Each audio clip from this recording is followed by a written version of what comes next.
গাজায় ইসরায়েলি বর্বরতা বন্ধ হোক, এটি বিশ্বের সকল মানুষের চাওয়া। নিজ মাতৃভূমির মানুষকে রক্ষা করতে যুদ্ধবিরতির খসড়া চুক্তিতে রাজিও হয়েছিল হামাস, যাতে গাজার নিরীহ ফিলিস্তিনিদের উপর ইসরায়েলের নৃশংসতা কিছুটা হলেও বন্ধ হয়। কিন্তু হামাস যুদ্ধবিরতি চুক্তিতে সম্মত হওয়ার ঘোষণা দিতে না দিতেই গাজার রাফা সীমান্তে নেমে আসে চরম বিপর্যয়। ইসরায়েলিরা যুদ্ধবিরতি চুক্তিতে রাজি তো হয়নি, উল্টো নতুন করে রাফায় আক্রমণ করে নিজেদের মতামত জোরে সোরে জানিয়ে দিয়েছে সারা বিশ্বকে।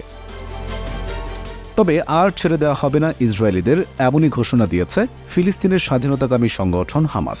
গাজায় যুদ্ধবিরতি প্রতিষ্ঠা নিয়ে সমঝোতার ক্ষেত্রে ইসরায়েলকে আর কোনো ছাড় দিতে রাজি না থাকার কথা জানিয়েছে তারা। তবে এখনও যুদ্ধবিরতি কার্যকরের চেষ্টায় অব্যাহত রয়েছে মধ্যস্থতাকারী দেশগুলো। তারা চায় যে কোনো মূল্যে গাজায় চলমান ইসরায়েলি সহিংসতা বন্ধ হোক, গাজাবাসীরা আবারও স্বাভাবিক জীবনে ফিরে আসুক। ইসরায়েলের যুদ্ধ বন্ধের চেষ্টায় মিশরের কায়রোতে এখনও যুদ্ধবিরতির আলোচনা অব্যাহত রয়েছে। কাতারে হামাসের রাজনৈতিক কার্যালয়ের সদস্য ইজ্জাত এল রেশি গতকাল এক বিবৃতিতে বলেন, তারা গত সোমবার গ্রহণ করা যুদ্ধবিরতি প্রস্তাবের বাইরে যাবেন না। এই যুদ্ধবিরতির প্রস্তাবে অন্যান্য বিষয়ের মধ্যে গাজায় জিম্মি ইসরায়েলিদের মধ্য থেকে কয়েকজনকে মুক্তি এবং ইসরায়েলের কারাগারে বন্দী ফিলিস্তিনি নারী ও শিশুদের ছেড়ে দেওয়ার কথা বলা আছে।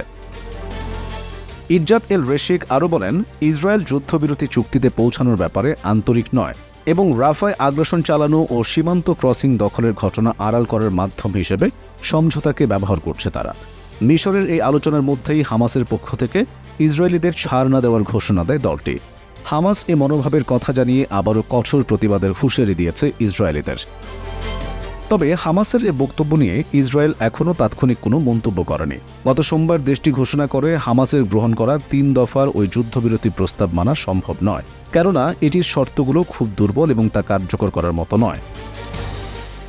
গাজার সর্বদক্ষিণের শহর রাফায় গতকালও ট্যাঙ্ক থেকে গোলা নিক্ষেপ ও বিমান হামলা করেছে ইসরায়েল। সেই সঙ্গে হুমকিও দিয়েছে বড় ধরনের অভিযান শুরু করার।